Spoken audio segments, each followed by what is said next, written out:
మన తర్వాత తెలంగాణ 8,179 కోట్లు, కేరళ 7,295 కోట్లు, హర్యానా 7,194 కోట్లు, వెస్ట్ బెంగాల్ 5,460, రాజస్థాన్ 5,160. నేను ఎందుకు ఈ విషయం చెప్పానంటే ఏమి ఇచ్చారని అడుగుతున్నారు. కొంతమందికి ఇంకా కావాలని ఆశ ఉంది, తప్పు లేదు. అయితే మీకు తెలియాలి, ఈ ప్రభుత్వం సంవత్సరం 32,146 కోట్లు, దగ్గర 64 లక్షల మందికి, 64 లక్షల కుటుంబాలకి 4,000, 6,000, 10,000, 15,000 ఇచ్చే ఏకైక ప్రభుత్వం ఈ ప్రభుత్వం. దీనికంటే గొప్ప కార్యక్రమం ఏముందని అడుగుతున్నా. నాకు కూడా ఒక తృప్తి, ఒక ఆనందం. జీవితంలో పేదవాళ్ళకు సహాయం చేస్తే అందులో ఉండే తృప్తి ఏ కార్యక్రమం చేసినా ఉండదని చెప్పి కూడా నేను మీకు తెలియజేస్తున్నా.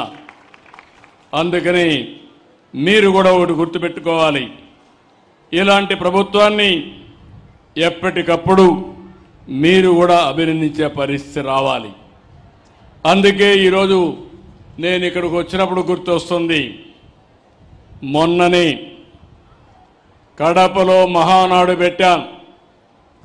మహానాడులో నేను ఒక మాట చెప్పాను, తొందరలోనే కడపకు స్టీల్ ప్లాంట్ పెట్టిస్తా, రాయలసీమ స్టీల్ ప్లాంట్ వస్తుందని చెప్పాను.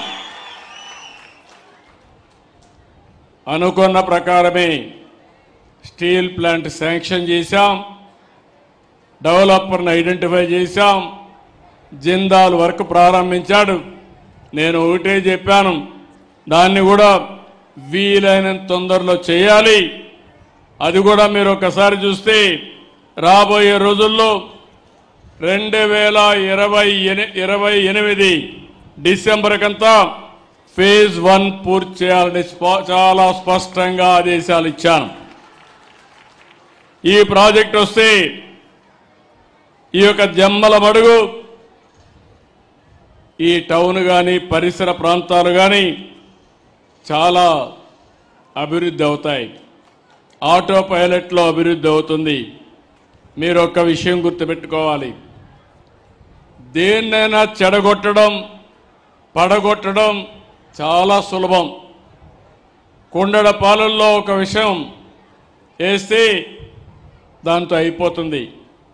ఆ పాలు తయారు చేయాలంటే తయారు చేసిన వాళ్ళకి ఆ కష్టం తెలుస్తుంది. ఎప్పుడు కూడా నిలబెట్టడం కష్టం, అదే మరి అభివృద్ధి చేయడం కష్టం, విధ్వంసం చేయడం ఒక నిమిషంతో పని. 5 ఏళ్ళు అదే జరిగింది. రాష్ట్రాన్ని విధ్వంసం చేశారు, చాలా సమస్యలు సృష్టించారు, కేంద్రం ఇచ్చే పథకాలను నిలిపేశారు, 10 లక్షల కోట్ల రూపాయల అప్పులు చేశారు.